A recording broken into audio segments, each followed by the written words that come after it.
우리 기독교에 여러 절기가 있는데 또 이렇게 감사의 절기를 주신 것도 하나님의 은혜일이라 생각합니다.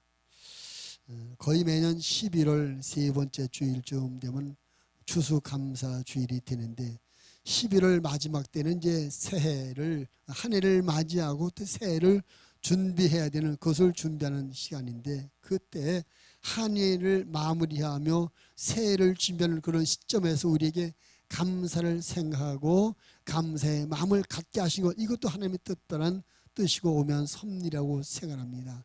원망하며 불평하며 억울한 마음을 갖고 한 해를 마무리하고 새해를 맞이한다면 이게 얼마나 우울하고 어둡겠어요. 근데 감사한 마음을 갖고 한 해를 맞이하고 새해를 준비한다면 이거 얼마나 복된 일이겠습니까?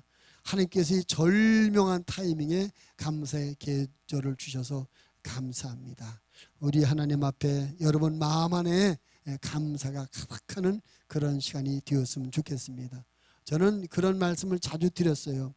어떤 사람이 행복한 사람이냐, 성공한 사람이 행복한 사람이냐, 돈 많이 번 사람이 행복한 사람이냐, 세상 권력을 많이 가진 사람이 성공한 사람이냐, 그런 조건을 갖춘 사람이 행복한 사람이 아니라 마음에 감사가 가득한 그 사람이 행복한 사람이다.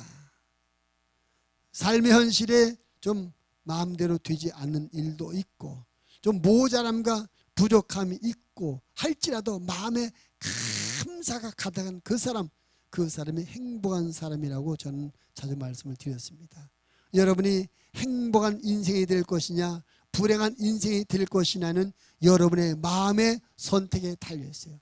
어떤 상황에도 감사한 마음을 갖는다면 여러분 행복한 인생을 살아가게 되는 것입니다. 그러나 여러분 마음에 감사가 없다면 우리는 참 불행한 삶을 살게 되는 겁니다. 그래서 우리는 억지로라도 감사한 마음을 갖고 살아야 될 줄로 믿습니다. 우리가 잘 아는 하나님의 말씀은 이렇게 말합니다. 너희는 범사에 감사하라. 범사에 감사하라. 이는 그리스도 예수 안에서 너희를 향하신 하나님의 뜻이니라. 하나님은 나와 여러분이 범사의 모든 일에 감사하는 사람이 되기를 원하십니다.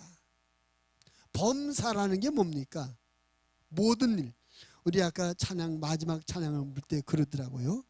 응답 주신 것도 감사하고 거절한 것도 감사하다. 기쁨도 감사하고 슬픔도 감사하다. 장미꽃도 감사하고 장미꽃 가지도 감사하다. 그런 삶이 하나님께서 우리에게 요구하는 삶이라. 근데 우리는 응답될 때만 감사하고 기쁠 때만 감사하고 장미꽃에만 감사는 잘못된 감사 생활을 하고 있지 아니한가. 하나님의 뜻과 맞지 않는 삶을 살고 있지는 아니한가. 우리 자신을 돌아보면서 오늘 부른 찬양의 고백대로 항상 범사에 응답 주신 것도 감사하고 거절된 것도 감사하고 장미꽃도 감사하고 장미꽃 가시도 감사하는 그런 삶을 사는 하나님의 사람들이 되시기를 주님의 이름으로 부탁을 드립니다. 그런 삶이 행복한 삶이다. 오늘 우리가 읽은 본문의 말씀은 페르시아 제국 때의 이야기입니다. 페르시아 때 다리오 왕이 있었어요. 이 다리오 왕이 120명의 그 지방장관을 세워서 전국을 다스리게 되는데 이 120명의 지방관 장관 위에 3명의 총리를 두었습니다. 이 3명의 총리가 모든 120개의 지방장관을 관장하도록 했습니다. 이거 무슨 소리 자꾸 이렇게 툭툭 나 이거?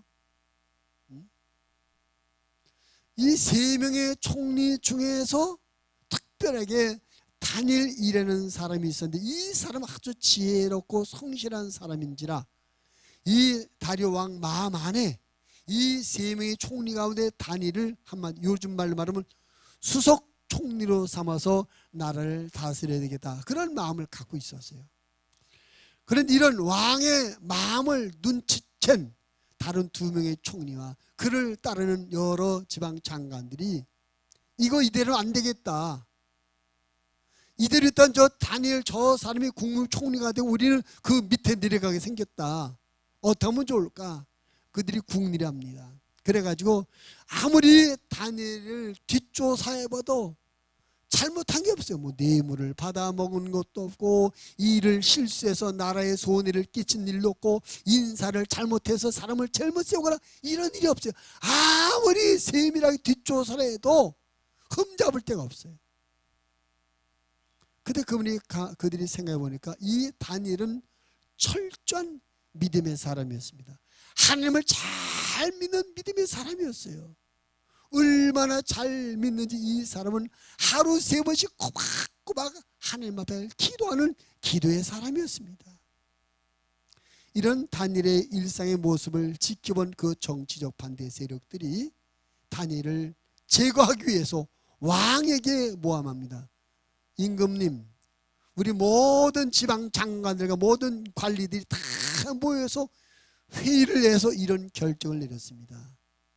그건 뭐냐면 앞으로 30일 동안 이 나라 안에서는 그 어느 누구든지 어떤 신에게나 어떤 사람에게나 무엇을 청하는 사람이 있다면 그 사람을 사자굴 속에 던져져서 사자밥이 돼서 죽게 만들 겁니다. 왜냐하면 우리나라에 어민이 임금님이 계신데 무슨 부탁할 일이 있으면 임금님에게 해야지 왜 임금님을 제쳐놓고 다른 사람에게나 신에게 하는 겁니까? 이것은 임금님을 무시하는 잘못된 행위이기 때문에 이런 사람은 사자밥이 되어 죽게 만들어야 됩니다. 이렇게 해서 임금의 왕권을 아주 강화해야 됩니다.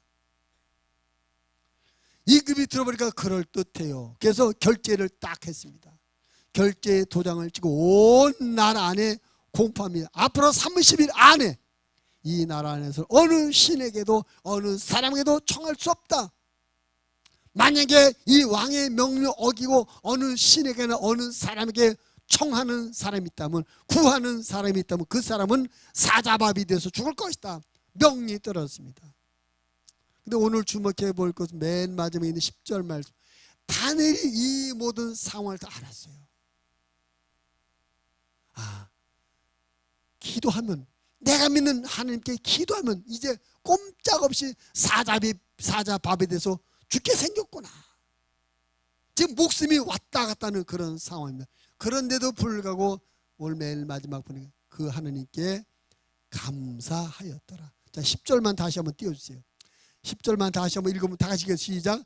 다니엘이 이 조서에 왕의 도장이 찍힌 것을 알고도 자기 집에 돌아가서는 윗방에 올라가 예루살렘을 향한 창문을 열고 전에 하던 대로 하루 3번씩 무릎을 꿇고 기도하며 그의 하나님께 감사하였더라. 솔직히 말해서 지금 상황이 감사할 상황입니까? 지금 자기의 신앙을 고집하다가는 사자밥이 돼서 죽을 판인데 이 감사의 조건이 되겠습니까? 전혀 감사할 상황이 아니고 감사의 조건이 아닙니다. 그럼에도 불구하고는 감사하였다는 것입니다. 하나님께서 우리에게 다니엘처럼 감사할 수 없는 상황, 슬픔과 거들림과 장밋고 가시 같은 상황에도 감사하길 원하시는 것입니다. 오늘 저는 이 말씀을 중심으로 이렇게 감사할 수 없는 상황 가운데도 감사하는 사람이 어떤 은혜를 받는가를 함께 나누려고 하는 겁니다. 그래서 말씀의 제목을 감사하는 사람이 받는 은혜, 따라합시다. 감사하는 사람이 받는 은혜. 우리가 감사할 수 없는 상황 가운데에서도 감사하면 하나님께서 그 믿음을 귀하게 여기셔서 은혜를 주시는데 어떤 은혜를 주시냐? 첫째, 사람들과의 관계가 해결되는 은혜를 줍니다. 자, 오늘 다니엘은 하나님 앞에 감사 기도했습니다. 근데 사실은 감사할 수 없는 상황이거든요. 30일 동안 기도하면 큰일 나는 상황입니다. 자기가 죽게 되는 상황입니다. 근데 이런 상황과도 감사했더니 어떤 일이 벌어집니까? 한마디로 여러분, 근데 그가 여전히 기도해, 전에 하던 대로 기도했다 그러지 않습니까? 그럼 다니엘이 지금 기도한 것은 국가적으로 보면 무슨 일을 한 겁니까? 불법을 행한, 불법을. 나라에서 왕이 결제해서 온 나라에 선포한 법을 어기는 불법 행위를 한 겁니다. 그럼 이 불법 행위를 해갔을 때 제일 기분 나빠할 사람이 누굴까요? 왕이죠, 왕. 아니 저놈이 내가 결제해서 온 나라에 한 선포한 법을 노골적으로 무시해? 저놈이 나를 무시하는 거네. 이 다니엘이 그 법을 무시하고 기도한다면 그 다니엘 행위에 대해서 가장 기분 나빠하고 화날 사람이 왕인 거예요, 왕. 그 법령을 만든 사람은 다른 총리들과 관리들이었지만 결론적으로 최종 결제를 하고 선포한 사람은 왕 아닙니까? 왕이 제일 기분 나빠할 일입니다. 그런데 오늘 그 뒤에 말씀을 잘 보면 다니엘이 왕의 명령이 떨어진 걸 알면서도 법을 어겨가면서 하나님 앞에 기도했습니다. 그럼 왕이 제일 기분 나빠고 왕이 저 다니엘처럼 가만 안 두겠다고 다니엘에 대해서 미워하는 마음, 저주하는 마음을 가져야 될 텐데 그렇지 않더라고요. 그 뒤에 14절 말씀 한번 볼까요? 14절 말씀 한번 읽어보면 시작. 왕이 이 말을 듣고, 여기서 말하는 이 말을 들었다는 것은 다니엘이 왕이 선포한 법을 어기고 기도했다는 겁니다. 이 고발을 이것을 듣고 그로 말미암아 심히 근심하여 다니엘을 구원하려고 마음을 쓰며 그를 건져내려고 힘을 다하다가 해가 질 때 이르렀더라. 이상한 일 아닙니까? 다니엘이 왕이 선포한 법을 어겨고 불법 행위를 했을 때 그 왕이 가장 기뻐하고 그 왕이 다니엘을 미워하고 원망하고 저주해야 되는데 가만히 보니까 왕이 오히려 다니엘을 걱정하고 그를 구원하고 애를 쓰더라는 거죠. 또 16절 말씀에도 보니까 한번 16절 한번 보세요, 같이. 이에 왕이 명령함에 다니엘을 끌어다가 사자굴에 던져 넣는지라. 왕이 다니엘에게 이르되 내가 항상 섬기는 너의 하나님이 너를 구원하시리라. 이상하잖아요. 왕이 제일 기분 나빠하고 저놈이 나를 무시하는구나, 내가 결제 선포한 법을 무시하는구나, 저는 우리나라에 내를 대적하는 아주 불신자고 그 반역자라구나, 기분 나빠하고 원망하고 그를 저주해야 될 것 같은데 왕이 오히려 다니엘을 걱정하고 근심해주고 염려하더라. 어떻게 이런 일이 일어났을까? 다니엘의 감사를 보신 하나님께서 그 다리오 왕의 마음을 움직여 주신 줄로 믿습니다. 원망하는 마음, 미워하는 마음, 저주하는 마음을 싹 돌려서 오히려 다니엘을 걱정하고 염려해주는 마음을 갖도록 하나님께서 그 왕의 마음을 움직여 주신 줄로 믿습니다. 여러분, 사람의 마음과 생각을 감찰하시며 감동하시는 분이 하나님이십니다. 하나님께서 우리 마음에 원망했던 마음을 감사한 마음으로 바꾸기도 하고, 슬펐던 마음을 기쁨으로 바꾸기도 하고, 낙심했던 마음을 희망을 갖게 하신 분이 하나님이십니다. 우리 마음을 주장하신 분이 하나님이셔요. 그래서 저 사람과 나 사이의 불편한 마음의 관계도 하나님께서 풀어주시면 쉽게 해결되는 거예요. 하나님께서 그 마음을 움직여주면 돌아서는 겁니다. 화해가 되는 것입니다. 회복되는 것입니다. 내가 그 사람의 마음과 생각을 바꿔보려고 변명도 하고 이런저런 얘기도 해볼 때 오히려 변명하고 일을 해결하려도 하다가 오히려 일이 더 잘못되고 관계가 더 악화되는 경우가 얼마나 많이 있어요. 네, 하나님이 하시면 순조롭게 생각과 마음을 바뀌게 되고 악화됐던 관계가 좋은 관계로 바뀌어지게 될 걸 믿으시길 바랍니다. 하나님께 감사하면 하나님은 사람들을 감동하시고 깨우쳐 주셔서 오해가 풀려지며 갈등이 해결되도록 역사해 주시는 걸 믿으시기를 바랍니다. 바울이 빌립보 4장 6절에서 우리에게 이렇게 권면합니다. 아무것도 염려하지 말고 다만 모든 일에 기도와 간구로 너희 구할 것을 하나님 감사함으로 하나님께 아뢰라. 그리하면 모든 지각에 뛰어난 하나님의 평강이 그리스도 예수 안에서 너희 마음과 생각을 지키시리라. 하나님 우리 사람의 마음과 생각을 주장하시는 것입니다. 감사함으로 기도할 때 우리 마음에 평강을 주시는 하나님이신 것입니다. 사람들과의 관계 때문에 마음이 불편하십니까? 거부가십니까? 그 관계가 빨리 회복되기를 원하십니까? 그러시면 하나님 앞에 감사하십시오. 하나님 감사합니다. 하나님께서 우리의 관계를 좋게 만들어 줄 줄 믿습니다. 복된 관계로 풀어줄 줄 믿습니다. 창세기 32장에 보면 아브라함의 손자였던 야곱의 이야기가 나와 있습니다. 야곱은 태어날 때 쌍둥이로 태어났죠. 쌍둥이 동생으로 태어났어요. 근데 야곱은 참 이 야망이 많은 사람이라 내가 왜 같이 태어났는데 동생 취급을 받아야 돼? 내가 왜 첫 장자의 몫을 왜 못 받아야 돼? 늘 그것이 원망스럽고 불평했어요. 그러다가 자기 쌍둥이 형 에서가 사냥하러 갔다가 돌아올 때 그 시장한 틈을 타서 아주 냄새가 좋은 팥죽을 끓이고 떡을 냈습니다. 형 에서가 하루 종일 사냥터를 돌리다가 배고픈 상황 가운데 집에 돌아오게 될 때 아주 맛있는 팥죽 냄새 나거든요. 야곱아, 이 팥죽 한 그릇 달라. 야곱이 맨입에 줄 수 없어.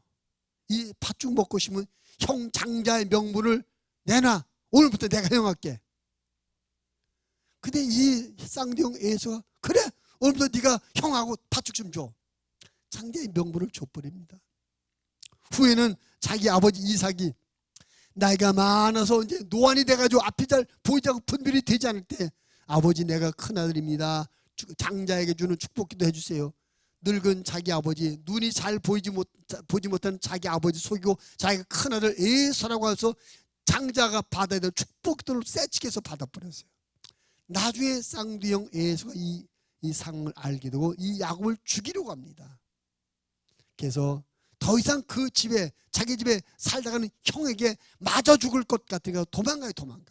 그래서 외삼촌 집에 가서 20년을 살게 됩니다.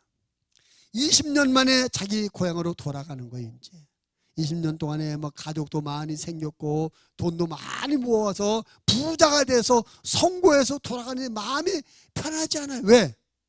내가 지금 성공해서 돌아가긴 돌아가는데 내 쌍둥이 형 에서가 20년 전에 나를 죽이려고 가졌던 그 마음과 생각을 아직까지 갖고 있다면 내가 가서 가자마자 죽임당하면 어떻게 되지? 내가 형에게 마저 죽는다면 이 재산과 이 가족이 무슨 의미가 있지? 마음이 불안하고 불편한 거예요. 근데 앞서 가던 종들이 돌아서 보건데 주인님, 저 앞에 주인님의 쌍둥이 형 에서가 오는데 군사 400명을 이끌고 오고 있습니다. 겁이 덜컥 나는 거죠. 그렇잖아도 이 형 에서를 만나는 게 두렵고 떨렸는데 그 형이 군대를 400명이나 이끌고 온다니까 꼼짝 못하고 죽겠구나. 이제 나를 죽이러 오는구나. 큰일 났어요. 근데 방법이 없잖아요. 야복 나루토에서 자기 가족들 다 먼저 시내를 건너게 하고 자기는 그 나루토에 혼자 남아서 하나님 앞에 밤새도록 기도합니다. 밤새도록 기도했어요. 그리고 그 다음날 강을 건너 형을 만나는데 이게 웬일입니까? 그 형이 400명 군사를 몰고 자기를 죽으러 오던 형이 야곱을 보자마자 야곱아, 내 동생 야곱아 하면서 그의 목을 끌어안고 울면서 자기를 맞이해 주는 거예요. 에서가 처음부터 쌍둥이 동생 야곱을 눈물로 맞을 그런 마음을 갖고 있었다면 군대를 뭐라 끌고 왔겠어요? 그저 한두 명만 데려오면 되지. 군대에 400명을 끌고 왔다는 것은 죽일 마음을 갖고 왔다는 거예요. 죽일 마음. 근데 죽이려던 마음이 눈물로 환영하는 마음으로 바뀐 게 뭡니까? 하나님 앞에 간절함으로 기도했던 야곱의 기도를 들으신 하나님께서 그 에서의 마음을 바꿔준 줄 믿으시기 바랍니다. 그렇습니다. 사람의 생각과 마음을 바꿔주시는 분이 하나님이셔요. 내가 하려다 보면 잘못될 수 있어요. 내가 원래 이게 아니었는데 이것이 내가 바란 것이 아닌데 오히려 더 잘못되고 악화되는 경우가 있습니다. 근데 하나님이 하시면 사람들과 모든 관계도 복되고 아름답게 만들어 주실 줄 믿습니다.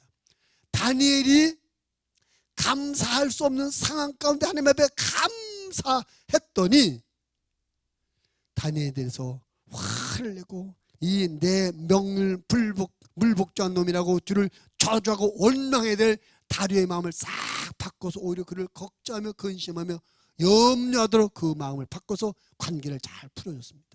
여러분, 우리가 이 세상을 살면서 정말 불편하고 정말 부담스러운 게 뭐냐? 사람과의 관계. 때로는 부부간에도 형제간에도 자녀간 부모와 자식 관계 가운데도 우리가 관계가 잘못되면 참 불편하고 집안이 마치 지옥같이 냉장고처럼 싸늘할 경우가 있습니다. 하나님이 하셔야 되는 것입니다. 자, 우리 찬양달 그 마이크 전부 꺼보세요. 파워를 다 꺼보세요. 저기 켜져 있어요.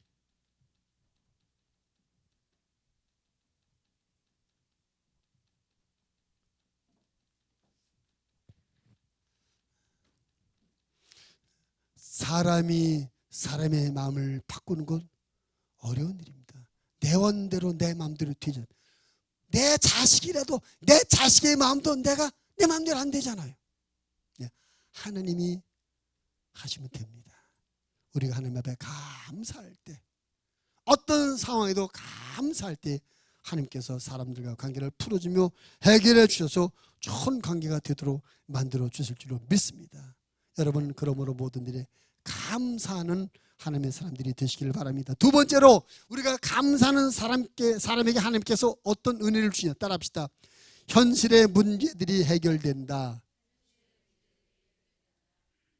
감사할 수 없는 상황 가운데 다니엘이 감사의 기도를 드렸지만 어쩔 수 없이 그는 법에 의해서 사자 굴속에 던져지게 됩니다. 아까 그 16절에 있잖아요. 이에 왕이 명령함에 다니엘을 끌어다가 사자굴에 던져놨다. 다니엘이 사자굴 속에 던져졌어요. 그럼 이제 사자굴 속에 던져진 이 다니엘의 당면한 문제, 다급한 현실의 문제는 무슨 문제입니까? 사자굴 속에서 살아남는 거예요. 당장 사자굴 속에 던지면 사자밥에 대해서 죽을 판 아닙니까? 이게 당면한 문제는 사자굴 속에서 살아남는 거, 목숨을 부지하는, 이게 당면한 문제인데 성경 말씀 그 뒤에 보니까 희한한 일이 벌어지게 되죠. 자, 22절 말씀을 보겠습니다. 22절 함께 읽겠습니다. 시작. 나의 하나님이 이미 그의 천사들을 보내어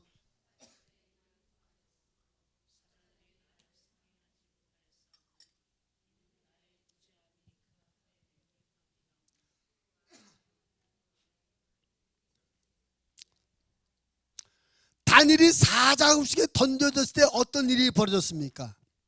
하나님께서 보낸 천사들이 미리 가서 사자들이 입을 다 막아버렸어요. 입을 벌리지 못하도록. 그래서 다니엘이 머리를 덜끝 하나 상하지 않고 지켜지며 보호받은 줄 믿습니다. 자기가 당면한 현실의 문제, 다급한 문제가 하나님의 능력으로, 하나님의 기적 같은 보호하심으로 해결받게 되는 것이죠. 여러분, 우리가 하나님께 기도하며 하나님 앞에 감사하면 하나님께서 우리의 삶의 현실의 문제를 풀어주며 해결을 해주는 걸 믿으시길 바랍니다.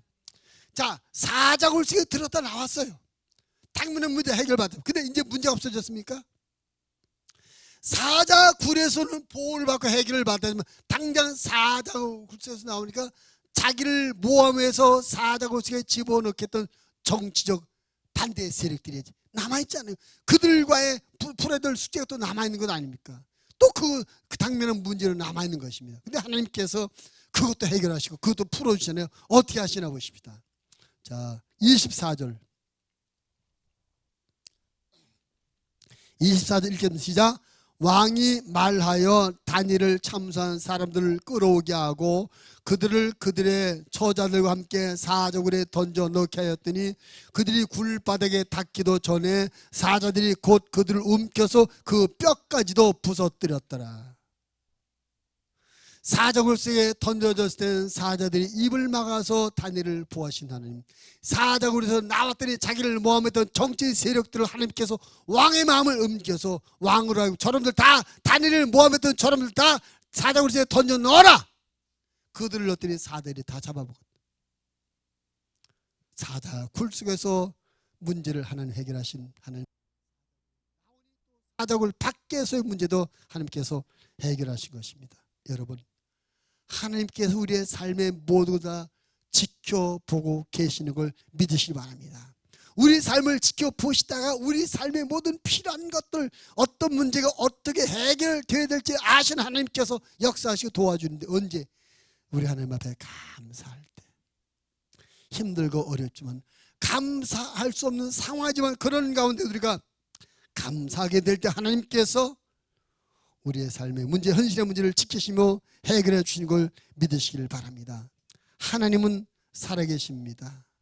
하나님께서는 하나님을 믿고 하나님께 감사하는 사람들의 삶이 복되고 아름답게 열려져서 하나님을 자랑하는 그런 삶을 살길 원하시는 것입니다. 그래서 할 수만 있다면 우리 삶을 잘 되고 복되게 만들어 주시는 거예요. 작은 것에서 감사하고, 감사할 수 없는 상황 가운데 감사하는 사람들의 삶의 현실을 하나님께서 풀어주십니다. 우리의 삶의 문제가 얼마나 복잡하고 다양해요. 물질 문제도 있고, 건강 문제도 있고, 자녀를 기르는 문제도 있고, 또 사업을 하고 직장을 다니는 문제도 있고, 또 사람들과의 관계도 있고, 우리의 삶이 다양합니다. 근데 우리의 삶의 다양한 그 어느 것 하나 하나님 통제 밖에 있는 것, 하나님 안에서 해결되지 못할 문제가 없는 걸 믿으시길 바랍니다. 하나님은 이 물질 세계로 다스립니다. 하나님께 우리의 건강의 문제도 다스려 주십니다. 사람들과 관계도 다스려 줍니다. 가정도 다스립니다. 직장과 사업도 하나님께서 다스리는 걸 믿으시길 바랍니다. 우리 하나님 앞에 감사한 마음을 갖고 살면 하나님께 우리의 삶의 그 자리, 현실의 그 삶의 자리에서 하나님께서 원하신 대로 우리 삶을 풀어주며 해결해주며 복되게 만들어 주시는 것입니다. 할렐루야. 그러므로 위기와 고난이 왔을 때 두려워하거나 원망하거나 불평하지 말고 하나님께 감사하며 기도하는 저와 여러분의 믿음이 되길 바랍니다. 그러면 하나님께서 특별하신 방법으로 우리들의 현실적인 문제를 풀어주며 해결해 주셔서 우리로 하여금 하나님께서 이렇게 좋게 해주셨습니다 고백하며 하나님 앞에 영광을 돌리도록 만들어주는 걸 믿으시기를 바랍니다. 할렐루야. 하나님께서 우리의 삶을 보고 계시고 우리 삶을 복되게 만들어 주시길 원합니다. 그 하나님을 인정해서 항상 어떤 상황 가운데도 감사라만 고백하는 우리의 삶이 되어지길 바랍니다. 마지막 세 번째로 우리가 하나님 앞에 감사할 때 하나님은 감사하는 사람에게 어떤 은혜를 주시냐 따라합시다. 하나님을 알리게 된다. 하나님은요, 하나님께 감사하며 사는 그런 사람들을 통해 그런 사람들을 하나님을 알리는 도구로 쓰시는 겁니다. 오늘 다니엘이 감사했습니다. 감사할 수 없는 상황 가운데 감사했습니다. 그럼에도 불구하고 그가 사자굴 속에 들어갔었지만 하나님께서 그 사자굴에서 그를 보호해 주셨어요. 사자굴에서 나왔을 때 그의 적들을 하나님이 대신 해결해 주셨습니다. 그리고 그것이 다였습니까? 그 외에 또 한 가지 일이 일어나게 돼요. 이 25절부터 27절까지 말씀 좀 보게 되는데, 자 25절부터 27절 말씀 함께 보도록 하겠습니다. 이에 다리오 왕이 온 땅에 있는 모든 백성과 나라들과 언어가 다른 모든 사람들에게 조서를 내려 이르되 원하건대 너희에게 큰 평강이 있을지어다. 내가 이제 조서를 내려노라. 내 나라 관할 아래에 있는 사람들은 다 다니엘의 하나님 앞에서 떨며 두려워할지니 그는 살아계시는 하나님이시오 영원히 변하지 않으실 이시며 그의 나라는 멸망하지 아니할 것이고 그의 권세는 무궁할 것이며 그는 구원도 하시며 건져내기도 하시며 하늘에서든지 땅에서든지 이적과 기사를 행하시는 이로써 다니엘을 구원하여 사자 입에서 벗어나게 하셨음이라 하였더라. 왕이 하는 거, 야, 다니엘이 믿는 하나님을 봐라. 다니엘이 신앙 하나님을 봐라. 대단하지 않느냐? 그 다니엘의 하나님은 다니엘을 사자굴 속에서 보호하시며 지키시며 구원하신 하나님이다. 이런 신이 어디 있느냐?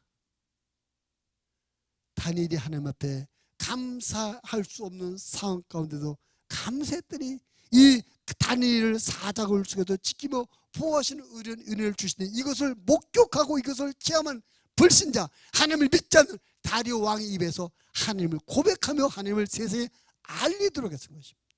여러분, 저와 여러분이 하나님 앞에 모든 일에 감사하는 그런 삶을 살 때 하나님 우리를 통해서 세상에 하나님을 알리는 그런 귀한 역사를 이루시는 걸 믿으시기를 바랍니다. 하나님께서 우리를 축복하시고 하나님께서 우리를 세워주십니다. 하나님께 감사하는 사람을 축복하시고 하나님께 감사하는 사람을 세워줍니다. 그런 세상 사람들이 그렇게 말합니다. 저 사람은 하나님의 복을 받아서 저렇게 잘 돼서, 저 사람은 하나님께서 저렇게 귀한 자리에 세워주셔서, 하나님을 모르는 사람들, 하나님을 부인하던 사람들이 입에서 저 사람은 하나님이 축복하신 사람이야, 저 사람은 하나님이 세워주셨어 하고 그들 입으로 하나님을 고백하며 하나님을 알게 하는 것입니다. 나와 여러분이 이런 삶의, 이런 이벤트의 주인공이 되시기를 바랍니다. 우리가 감사하며 살아갈 때 하나님 우리를 통해서 큰 일을 이루시는 줄 믿습니다. 우리에게 기적이 일어나고 우리에게 놀라운 축복된 변화가 일어날 때 우리를 보고 있는 사람들이 고백할 수밖에 없어요. 어쩌다가 그렇게 됐습니까? 당신 전에 별 볼일 없는 삶이었는데 어째 이렇게 멋있게 됐습니까? 당신 지난번에 다 망했다고 들었는데 왜 이렇게 대성공했습니까? 하나님이 하셨습니다. 하나님이 하셨습니다. 우리가 하나님을 알리는 도구가 되는 줄로 믿습니다. 요한복음 9장에 보면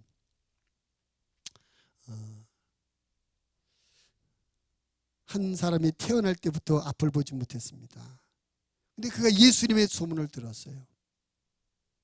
그리고 예수님 앞에 왔을 때 예수님께서 땅에다 침을 뱉으시고 그 흙을 눈에 발라주십니다. 그리고 실로암 연못에 가서 눈을 씻어라. 그 사람은 예수님이 말씀하신 대로 실로암 연못을 찾아서 그 물에 눈을 씻었더니 눈이 열려지게 됐어요. 사람들이 그를 봤습니다. 당신 소경거지 아니었습니까? 당신은 앞을 보지 못하던 그 사람 아니었습니까? 근데 어떻게 이렇게 눈을 열게 되고 보게 되었습니까? 그 사람이 고백합니다. 예수님이 나를 고쳐주셨습니다. 예수님이 내 눈을 열어주셨습니다. 그 사람의 삶이 예수님을 만나기 전까지는 어둡고 캄캄하고 우울한 삶이었지만 예수님을 만나고 눈을 열고 나선 예수님을 자랑하고 예수님을 알리는 삶으로 엄청난 삶의 변화가 있었던 것입니다. 하나님은 하나님을 사랑하고 하나님을 믿는 사람들에게 은혜와 능력과 축복을 주셔서 그들을 통해서 세상에 하나님을 알리시는 것입니다. 나와 여러분이 이 세상에 하나님을 널리 알리는 데 쓰임받는 삶이 되어지기를 바랍니다. 시편 50편 23절에서 이렇게 말합니다. 감사로 제사를 드리는 자가 나를 영화롭게 하나니 그의 행위를 옳게 하는 자에게 내가 하나님의 구원을 보리라. 하나님 앞에 감사함으로 살아갈 때 하나님께서 우리를 통해서 영광을 받으시는 줄 믿습니다. 우리가 모든 일에 감사할 수 없는 상황 가운데도 감사하면 하나님께서 우리의 삶을 기름 부어 축복하시며 우리 하나님께서 우리를 기름 부어 축복하시고 그것을 바라본 사람들 입에서 하나님을 고백하고 그들이 하나님을 알리게 되는 것입니다. 우리 모두 하나님의 은혜와 축복 가운데 세상 모든 사람들이 하나님을 알리는 도구로 삶을 살아서 하나님 앞에는 영광이요 나도 기쁘고 행복한 삶을 살게 되기를 주님의 이름으로 부탁을 드립니다. 성령 우리에게 명령합니다. 범사에 감사하고요. 감사할 수 없는 상황 가운데 감사합니다. 거절된 것도 감사하고 슬픔에도 감사하고 장미꽃 가시에도 감사하라는 것입니다. 그렇게 하면 하나님께서 사람들 관계를 해결해 주고 현실의 문제도 해결해 주고 하나님을 알리는 도구를 써 주시겠다는 것입니다.